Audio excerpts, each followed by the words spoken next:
Hi friends, my name is Nandita. I am from Andhra Pradesh.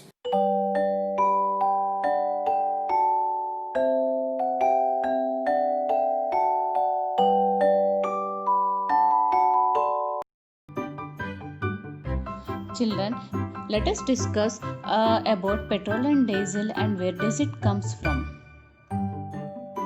So petrol, diesel, oil together called as fossil fuels. Fossil fuels are the fuels formed by nature process as a decomposition of dead and buried organisms. Fossil fuels are buried, flammable, geologic deposits of organic substance such as dead plants and animals that got deposited under several thousands feet of slit. These deposits decayed with the passage of time and got converted to natural gas, coal, and petroleum due to the extreme heat and pressure inside the earth crust. They are also known as non-renewable resources of energy as it takes a very long time for it to replenish. Children, now let us discuss about types of fossil fuels formation and uses of fossil fuels. Fossil fuels are the following types: coal, petrol, and gas.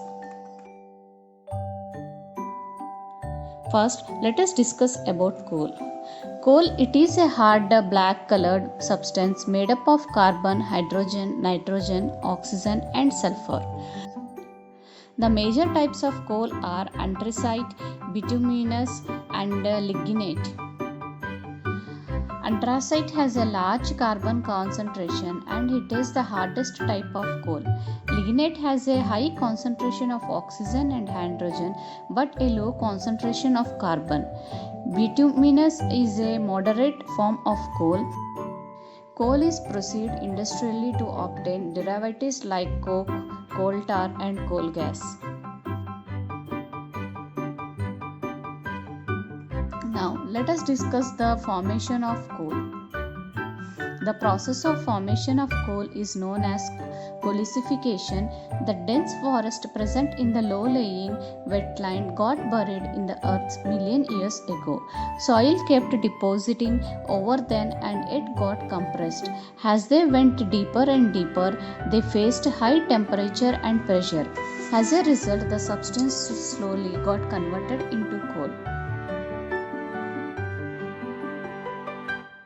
Children, now let us discuss the uses of coal. Coal was used to produce steam in the railway engines initially. It is used to cook food and it is also used to generate electricity in thermal plants. And it is used in industries as fuel also. Now let us discuss about petroleum. Petroleum is a clear, oily liquid, usually green or black in color. It has a very strange smell and it is a mixture of petroleum gas, diesel, paraffin wax, petrol, lubricating oil, etc. It is also termed as black gold because of its wide range of use in many industries.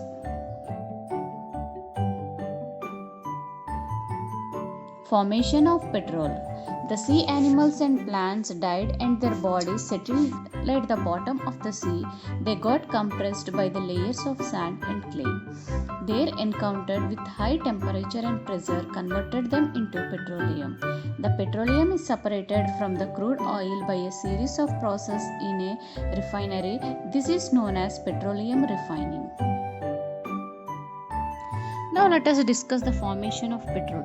Within the process of organic formation of oil, the theory is contemplated that there were marine plants and animals that were deposited on the seabed and that over time they were buried and covered by layers of sediment and sand. This process in which organic vegetable matter was buried at depths for millions of years made it possible for high temperature and pressure to convert organic and or vegetable matter into petroleum and natural gases. Today we will drill out through layers of sand, rock sedimentation in order to reach the rock formation that contains deposits of petroleum and natural gases. let us discuss from where do we get petrol. Petrol and diesel comes from crude oil which comes from deep underground. Crude oil is refined to make petrol or diesel. Most forms of transport use either petrol or diesel to power their engines. From Land Rovers, cars, buses, motorbikes to large ships and aeroplanes use petrol to run the vehicles.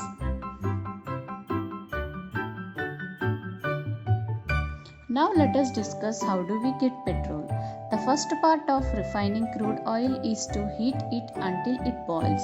The boiling liquid is separated into different liquids and gases in a distillation column. These liquids are used to make petrol, paraffin, diesel fuel, etc. The crude oil is a mixture of different chemicals called hydrocarbons.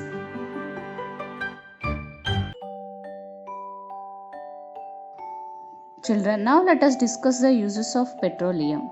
It is used to power internal combustion engines in the form of petrol, and it is also used in roofing, road pavements, and also water repellent. It is used in manufacturing detergents, plastics, fibers, polythene, etc.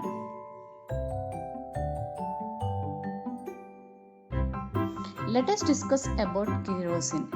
Kerosene is also known as paraffin, and lamp oil and coal oil is a term combustible hydrocarbon liquid which is derived from petroleum. It is widely used as fuel in aviation as well as households.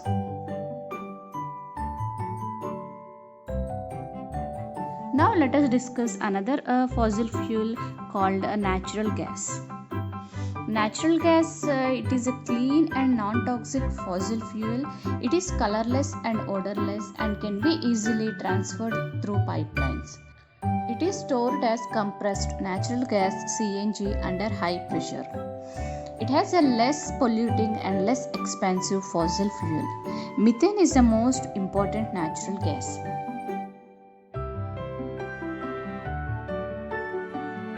Now, let us discuss the formation of natural gas.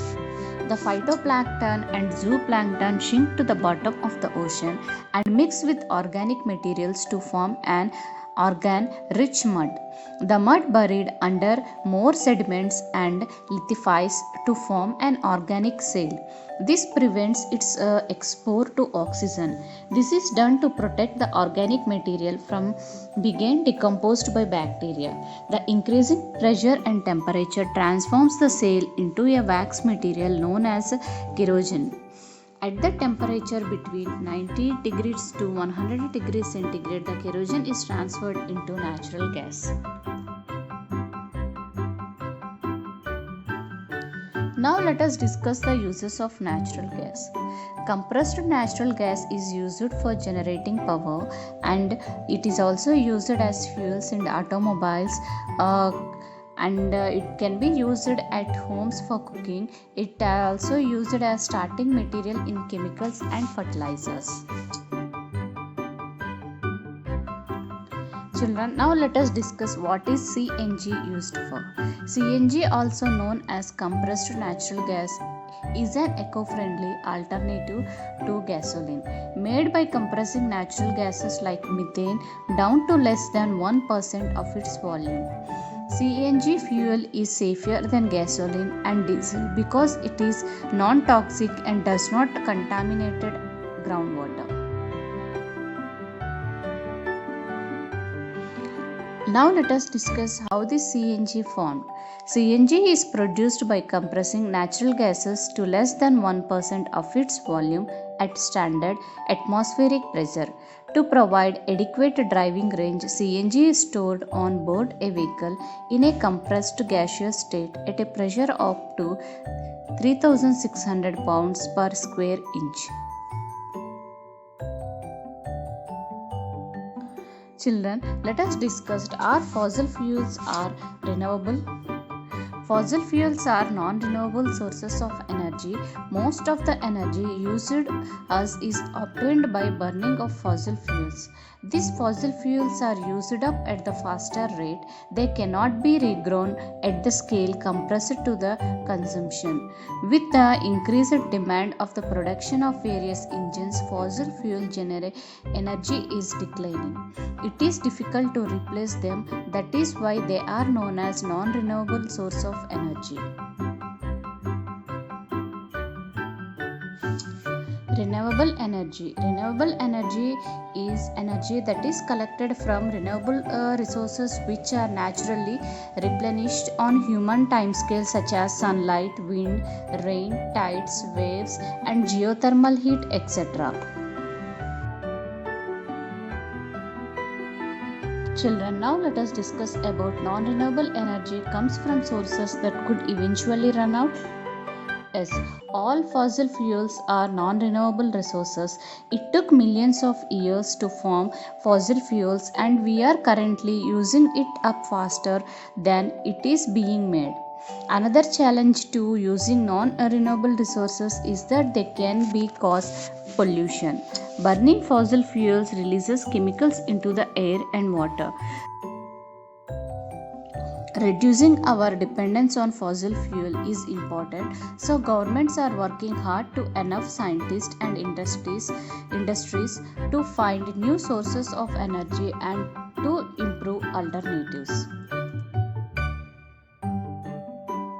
Renewable energy comes from natural sources that can be more easily replenished, like sunlight, which will never run out of, is also a renewable source of energy.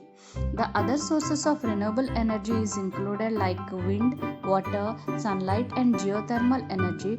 These sources causes little to no pollution and will last thousands or maybe even millions of years. Children, now let us see what will replace fossil fuels. Renewable replaces fossil fuel energy on the grid in the USA and in virtual every region. When electricity supplied by wind or solar energy is available, it displaces energy produced by natural gases or coal-fired generators. Children, let us discuss some of the alternatives energies like solar energy. Solar is a radiant light and heat from the sun that is harnessed using a range of ever evolving technologies such as solar heatings, photovoltaics, solar thermal energy, solar architecture, molten salt power plants, and artificial photosynthesis.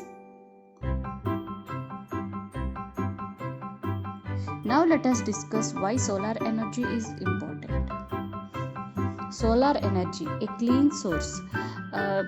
No green gas emissions are released in the atmosphere when you use solar panels to create electricity. And because the sun provides more energy than we'll ever need, the electricity from solar power is a very important energy source in the move to clean energy production.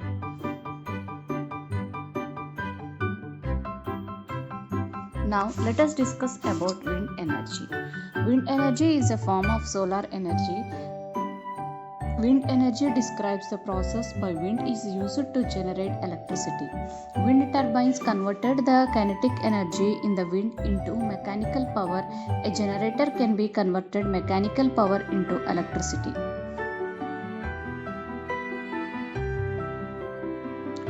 Now let us discuss what is the use of wind energy. The term wind energy and wind power both describe the process by which the wind is used to generate mechanical power or electricity. This mechanical power can be used for specific tasks such as grinding grains or pumping waters, or generator can be converted this mechanical power into electricity.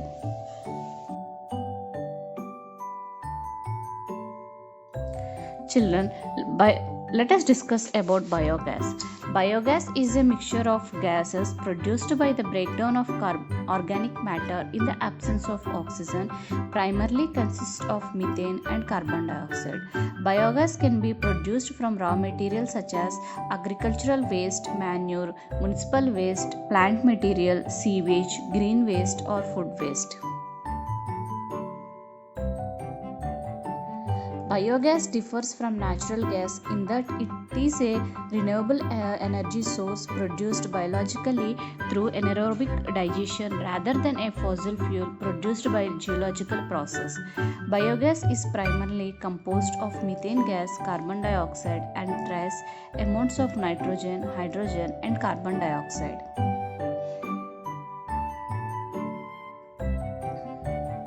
Now let us discuss the uses of nuclear energy. The nuclear energy is also called atomic energy, energy that is released in the scientific amounts. In this process, the affect atomic nuclei, the dense cores of atoms. It is distinct from the energy of other atomic phenomena such as ordinary chemical reactions, which involves only the orbital electrons of atoms.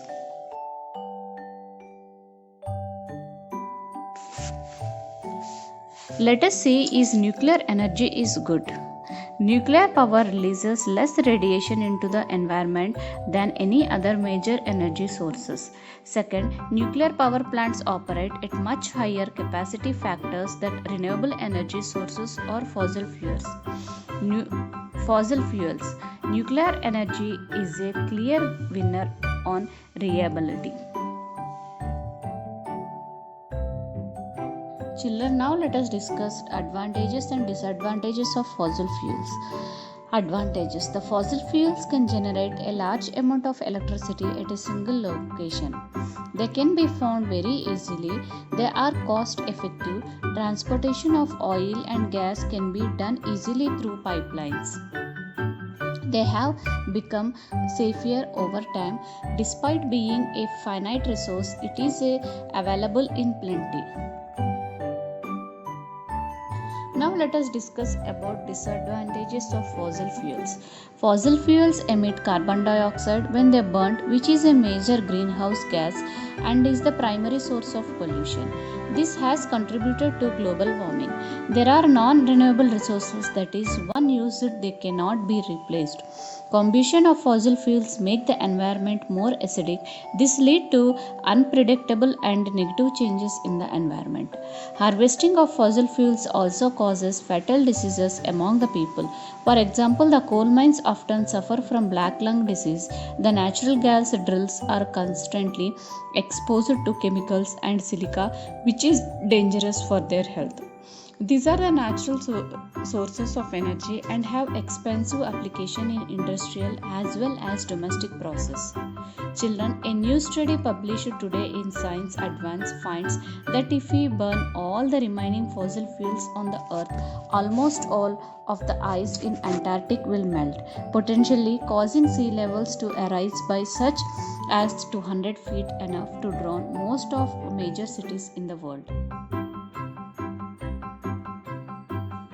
What we'll do when fossil fuels run out? More energy sources can rely on after this happen. However, according to BP, Earth has 53 years of oil reserves left at current rate of consumption. According to 2019 Annual Energy Outlook, the global GDP growth between 2017 and 2040 is expected to average 3.4%. How long until we run out these fossil fuels? Globally, we currently consume the equivalent of over 11 billion tons of oil from fossil fuels every year. Crude oil reservoirs are vanishing at the rate of more than 4 billion tons a year. So, if we can carry on as we are, our own oil deposits could run out in just over 53 years. Thank you.